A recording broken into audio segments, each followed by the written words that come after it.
بسم اللہ الرحمن الرحیم قال الحکیم فی کتابہ المجید بسم اللہ الرحمن الرحیم تعاونوا علی البر والتقوی ولا تعاونوا علی الاثم والعدوان۔ حضرات محترم، اس آیے وافی ہدایہ کی روشنی میں عمل زندگی کی ذمہ داریوں کے حوالے سے چند جملے میں آپ کی خدمت میں عرض کرنا چاہتا ہوں۔ یہ گردش زمانہ کی رفتار جو ہے وہ بہت تیز ہے، اس سے مراد وقت کی رفتار نہیں۔ ایک حدیث مبارکہ بھی ہے، حضرت نے فرمایا کہ جب وہ آخری زمانہ آئے گا، سال مہینوں میں تبدیل ہو جائیں گے، مہینے جو ہیں وہ ہفتوں میں، ہفتے دنوں میں، اور دن گھنٹوں میں، اور گھنٹے منٹوں میں تبدیل ہو جائیں گے۔ اس سے مراد یہ نہیں کہ ٹائم زون جو ہے وہ ڈفر کر جائے گا آ کے۔ ٹائم زون جو حوادث کی رفتار ہے، وہ جو پہلے معاملات سالوں میں پیش آتے تھے، وہ مہینوں کے اندر ہونے شروع ہو جائیں گے۔ وہ چیزیں جو مہینوں میں وقوع پذیر ہوتی تھیں وہ ہفتوں میں آ جائیں گے، ہفتے دنوں میں تبدیل ہو جائیں گے۔ گردش زمانہ جو ہے اس قدر تیز رفتاری کے ساتھ آگے سفر کر رہی ہے کہ میں مثال کے طور پہ خطبہ جمعہ کے حوالے سے تیاری کرتا ہوں کہ اچھا یہ چیز جو ہے اس کے بارے میں توجہ دلانی چاہیے بات کے، لیکن اگلے ہی دن اس سے بڑا سانحہ پیش آ جاتا ہے، اس سے اگلے دن اور اس سے بڑا سانحہ پیش آ جاتا ہے، اور اس کا نتیجہ یہ ہے کہ یہ چیز جو ہے اس کا انتخاب کرنا کہ کس مسئلے پر بات کی جائے اور کس مسئلے پر، یہ ایک بڑا پیچیدہ مسئلہ بن جاتا ہے۔ تو پھر اصولی باتیں کرنی پڑتی ہیں، اصولی باتیں سمجھانی ہوتی ہیں اس چیز کے لیے۔ عزیزان محترم، اس وقت پاکستان کے بارے میں پہلے بات کریں۔ ہم واقعتاً اس وقت ایک انتہائی خطرناک مرحلے سے گزر رہے ہیں، کیونکہ عوام الناس کو صورتحال کی سنگینی کا اندازہ نہیں ہے۔ پاکستان ملٹریلی تو ہو سکتا ہے کہ صورتحال کو اس کو کاؤنٹر کر لے، لیکن دو چیزیں میں آپ کی خدمت میں عرض کروں۔ ایک ہے فائنینشیل ریسورس، فائنینشیل ریزروائر ہمارے، اور فائنینشیل ریزروائر کی کمی کے نتیجے میں ہمارے جو آئل ریزروائرز ہیں وہ صورتحال کوئی اچھی نہیں ہے اس چیز کے لیے کہ ہم کوئی لمبی جنگ برداشت کر سکیں اس چیز کو، یا لمبی جنگ لڑ سکیں۔ اس لیے ہمارے پاس ایک طاقت ہے جو ہم کر سکتے ہیں، جس کے نتیجے میں الہی تائید ہمارے پاس آ جائے گی۔ یہ میں اور آپ نہ فائنینشیل ریسورس میں کچھ کر سکتے ہیں، یہ تو اوپر جو لوگ ارباب حل وقت بیٹھے ہوئے ہیں، اس وقت ہمیں وہ پسند آئیں یا نہ آئیں، بہرحال ان کے ہاتھ میں ہے۔ سیکنڈ ورلڈ وار یورپ کے عوام نے نہیں شروع کی تھی، وہ لوگ جو اوپر بیٹھے ہوتے ہیں نا، وہ بہرحال کر رہے ہوتے ہیں فیصلے۔ وہ اس چیز میں ہم پاکستان کے فائنینشیل ریزروائرز کو امپروو کرنے کے لیے کوئی رول پلے کر سکتے ہیں۔ اسراف بند کر دیں، تاکہ امپورٹس کم کی جا سکیں۔ ہمارے وزیر اعظم کو چاہیے تھا کہ لوگوں کے سامنے حقائق رکھتے اور ان سے کہتے کہ بھئی آپ جو اس کے آئل کی کنزمپشن ہے اس کو کنٹرول کریں، یا دیگر چیزیں جو ہیں ان کو جو باہر سے امپورٹ کی جا رہی ہیں، تاکہ پاکستان کے جو فارن ایکسچینج کے ریزروز ہیں ان پر پریشر کم ہو، اور پاکستان جو ہے وہ ایمرجنسی کو کنٹرول کرنے کے لیے اس کے پاس ایک توانائی ہے۔ سب نے کام کرنا ہوتا ہے، عمران خان اکیلا کچھ نہیں کر سکتا، یا قمر جاوید باجوہ صاحب اکیلے کچھ بھی نہیں کر سکتے۔ ہاں، ایک چیز ہے ہم سب کر سکتے ہیں، ہمیں کرنی چاہیے، وہ ہے اپنے درمیان وحدت فکری اور وحدت عملی۔ وحدت فکری سے کیا مراد ہے؟ وہ یہ ہے کہ اس وقت ایک ون پوائنٹ ایجنڈے پہ کھڑے ہو جائیں۔ جو آپس میں اختلافات ہیں، شخصی، گروہی، نسلی، ان کو پیچھے کریں۔ جب تک اولاد آدم اللہ کی زمین پر ہے، یہ معاملات رہیں گے۔ حضرت آدم کی اولاد کو صرف ایک صورت میں کنٹرول کیا جا سکتا ہے، دنیا کی کوئی طاقت اسے کنٹرول نہیں کر سکتی۔ وہ صرف ہے کہ انسان کے اندر اللہ تعالیٰ کے جلال و جمال کا یقین پیدا کر دیا جائے، بس اس کے علاوہ کوئی راستہ نہیں، اور وہ بدقسمتی سے ہے نہیں۔ تو ایک چیز ہے ہم وحدت فکری پیدا کریں، اور وحدت عملی سینرجی جنریٹ کریں۔ ہمارے پاس اس وقت ایک راستہ ہے، سب ایک امیر کے پیچھے کھڑے رہیں، اور اس وقت جو ہے اوپر معاملات کو دیکھنے والے لوگ ہیں وہ غلط لوگ نہیں ہیں۔ ہم ان کے بارے میں نہ کہ ہم ان سے زیادہ پاکستانی ہیں اور یہ کلیم کریں کہ ہم ان سے زیادہ مسلمان ہیں۔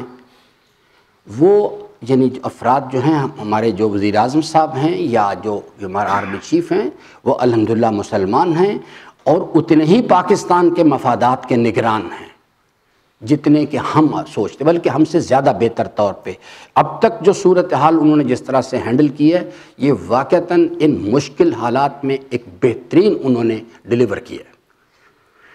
حالات جو ہیں وہ اچھی سمت کی طرف نہیں ہیں، ہم ابھی تک سمجھ ہی نہیں پا رہے کہ کس قسم کے خطرے کا ہمیں یہ سامنا ہو سکتا ہے۔ یہ کوئی شبرات کی یعنی پٹاخے نہیں ہیں جو چلائے جائیں گے۔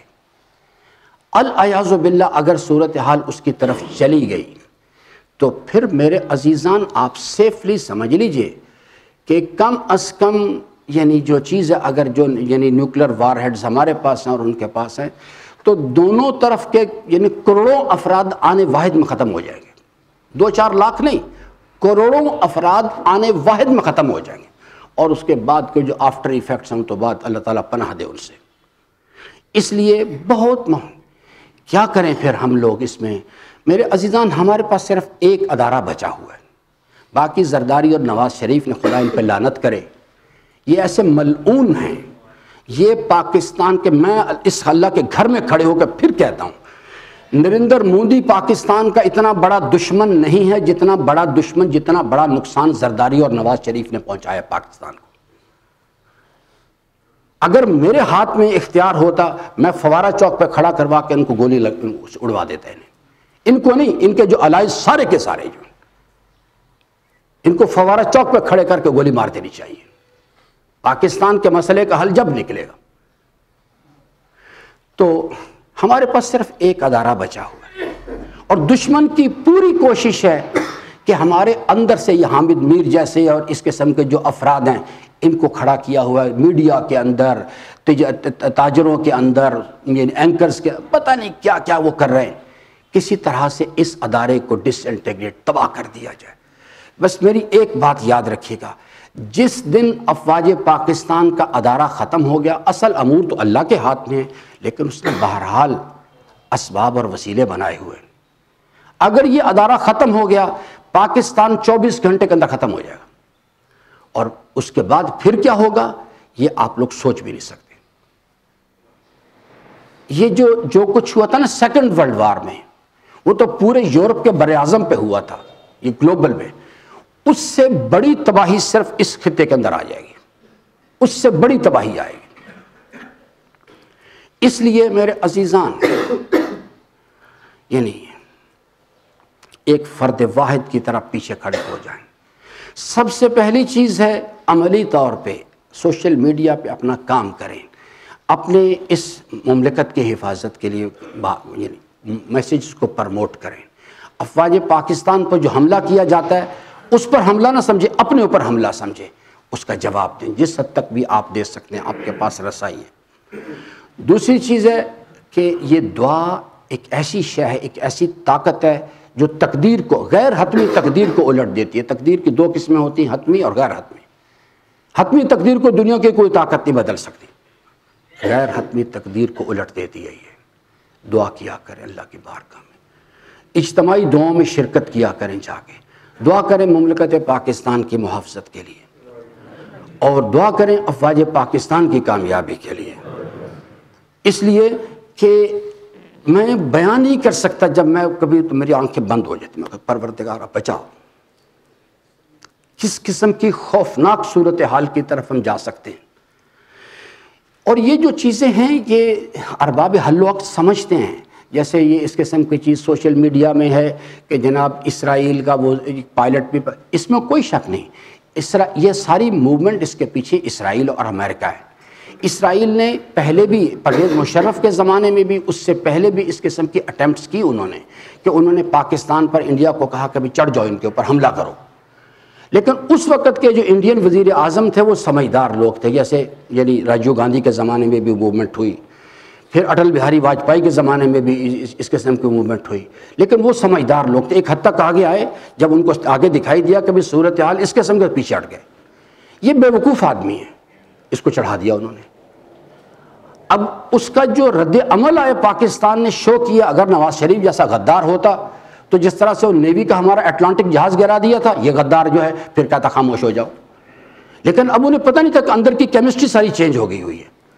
اس کے نتیجے میں پاکستان نے ریٹیلیٹ کیا، اور انشاءاللہ اگر کبھی انہوں نے اس قسم کی پھر حرکت کی، پاکستان اس سے زیادہ سختی سے ریٹیلیٹ کرے گا. پھر یہ ایسا نہ سمجھیں، عمران خان ایک فرد ہے، قمر جاوید باجوہ صاحب ایک فرد ہیں.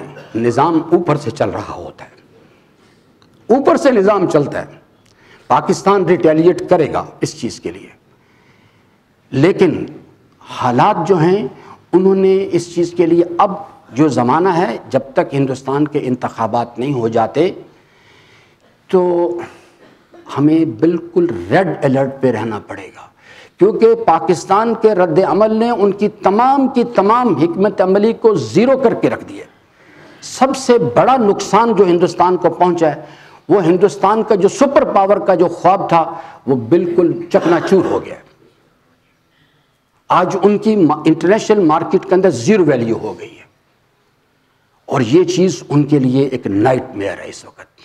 وہ اس وقت ان کو نیند نہیں آ رہی کہ کسی طرح سے آئیں اور آ کے کم از کم کچھ نہ کچھ اس کی فیس سیونگ کریں اپنی. تو یہ جو ٹائم زون ہے، اگر حکومت پاکستان ایئرپورٹس بند کرتی ہے، خوش دلی سے قبول کریں. مجھے معلوم ہے، میں بالکل رابطے میں رہتا ہوں. بہت سے لوگ ہیں، جب ایئرپورٹس بند کر دیے گئے تھے تو اس قسم کے معاملات اور مسائل تھے کہ لوگوں نے جابس پر جانا تھا، مڈل ایسٹ میں، یورپ میں، ان کی فلائٹس کینسل ہو گئیں، ان کے جابس ختم ہو گئے. لیکن ایک وسیع تر مفاد کے لیے ایک وقت شخصی مفاد کو قربان کرنا ہوتا ہے. یہ کربلا کا پیغام ہے. ان کان دین محمد اجتماعی، دین کیا ہے؟ اجتماعی مفاد. لم یستقم الا بقتل ذاتی مفاد. فرمایا اگر یہ دو چیزیں سامنے آ گئی ہیں، میں اپنا وجود قربان کروں گا مگر اللہ کا دین بچاؤں گا. جب کبھی بھی دو چیزیں آمنے سامنے ہوں، ذاتی مفاد کو قربان کرنا بہت ہے. خوش دلی سے آئیں آگے اور کہیں کہ ہم آپ کے ساتھ ہیں، ہم اس مسئلے میں پیچھے ہٹنے والے نہیں ہیں، اور اسراف سے اجتناب کریں. یہ چیز پاکستان کے مفاد کے یہ ٹھیک نہیں ہے، خراب چیز ہے. یہ وہ چیزیں جو امپورٹ کی جاتی ہیں ان کا استعمال کوشش کریں کہ اسے ختم کر دیں، کوشش کریں اسے کم کریں، تاکہ پاکستان کے جو فارن ایکسچینج ریزروز ہیں ان کے اوپر پریشر نہ آئے. اور آخری چیز، آپ سوشل میڈیا میں دیکھ رہے ہوں گے اس چیز کے لیے کہ جناب اس قسم کی پاکستان اور ایران کے درمیان جو ہے رفٹ پیدا کرنے کی کوشش کی جا رہی ہے، اور اس چیز کے لیے کہ جناب یعنی پاکستان پر حملہ کرنے میں یعنی ایران بھی شامل تھا. یہ واقعتاً لطیفے ہیں، جب میں کبھی سنتا ہوں تو مجھے ایسا لگتا ہے یہ لطیفے بیان کیے جا رہے ہیں. میرے عزیزان، اس وقت میں کوئی تفصیل میں نہیں جاتا. وہ جو حقیقت ٹی وی والے حضرات ہیں اور وہ ظاہر کرتے ہیں کہ جناب ہم یعنی شاید ISI کے نمائندے ہیں یا افواج پاکستان کے نمائندے ہیں، میں بالکل آپ کی خدمت میں.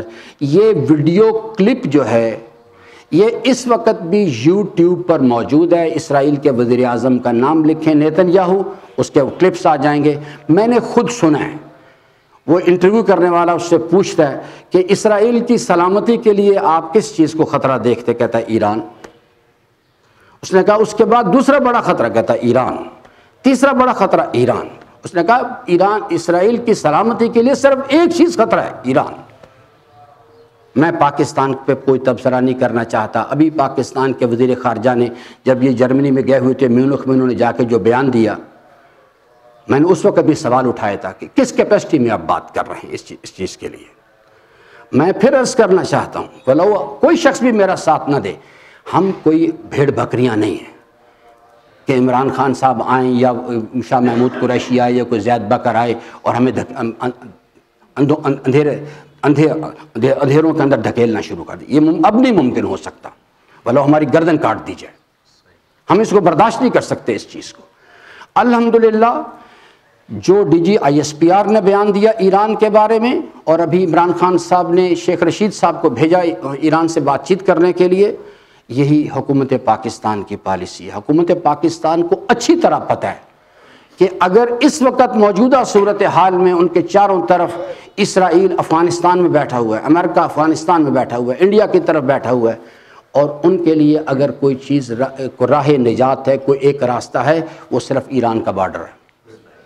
اور ایران بھی اچھی طرح اس بات کو سمجھتا ہے کہ ان کے لیے، ان کی مستقبل کی سلامتی کے لیے پاکستان ان کا سب سے قریبی اور بہترین ساتھی ہو سکتا ہے، نہ Iran.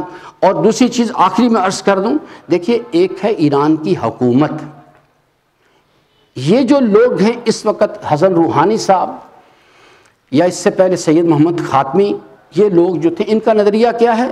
Iran for Iranians, nationalism. حکومت اسلامی کی جو پالیسی ہے اس کے لیے حسن روحانی صاحب کا، جواد ظریف صاحب کی باتیں نہ دیکھیں، رہبر کی بات سنیں، وہ ہے میر کارواں، اس سے پوچھیں، وہ بتائے گا کہ کیا چیز ہے۔ اور انہوں نے ابھی جو، یعنی ان تمام تر باتوں کے باوجود بھی کہ ہندوستان جو ہے اس تمام تر حالات کے باوجود، امریکن پریشر کے باوجود ایران سے تیل لے رہا ہے، پاکستان تو وہ جو گیس پائپ لائن ہے اس کو آگے لانے کے لیے تیار نہیں ہے، نہ ان سے تیل لینے کے لیے تیار ہے۔ اس کے باوجود رہبر نے بیان دیا کہ ہندوستان کے کشمیر میں ظلم کو روکا جائے۔ تو اس لیے میرے عزیزان، میرے کارواں کی طرف دیکھیں، اللہ تعالیٰ سے امیدوار ہوں کہ اللہ تبارک و تعالیٰ ہم سب کو اپنی رضا کی راہیں جو ہیں ان کو شناخت کرنے اور ان پر عمل پیرا ہونے کی توفیق عطا فرمائے۔ بسم اللہ الرحمن الرحیم، والعصر ان الانسان لفی خسر الا الذین آمنوا وعملوا الصالحات وتواصوا بالحق وتواصوا بالصبر۔